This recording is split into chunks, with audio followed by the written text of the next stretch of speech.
பாராளுமன்ற தேர்தல் வாக்கு எண்ணிக்கை முடிவுகள் அறிவிக்கப்பட்டு வருகின்றன. அதில் எதிர்பாராத விதமாக அதிமுக இதுவரை 2 தொகுதிகளில் முன்னிலை இருந்தது பார்த்தீர்கள் இல்லையா? தற்போது ஒரு தொகுதி கூடுதலாக பெற்று 3 தொகுதி முன்னிலை என்று வகித்து வருகிறது.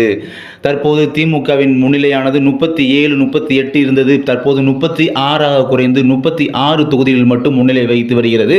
பாஜக அதே ஒரே ஒரு இடத்தில் மட்டும் முன்னிலை வகித்து வருகிறது. தூத்துக்குடியை பொறுத்தவரை கனிமொழி அவர்கள் திமுக சார்பாக முன்னிலையில் உள்ளார்.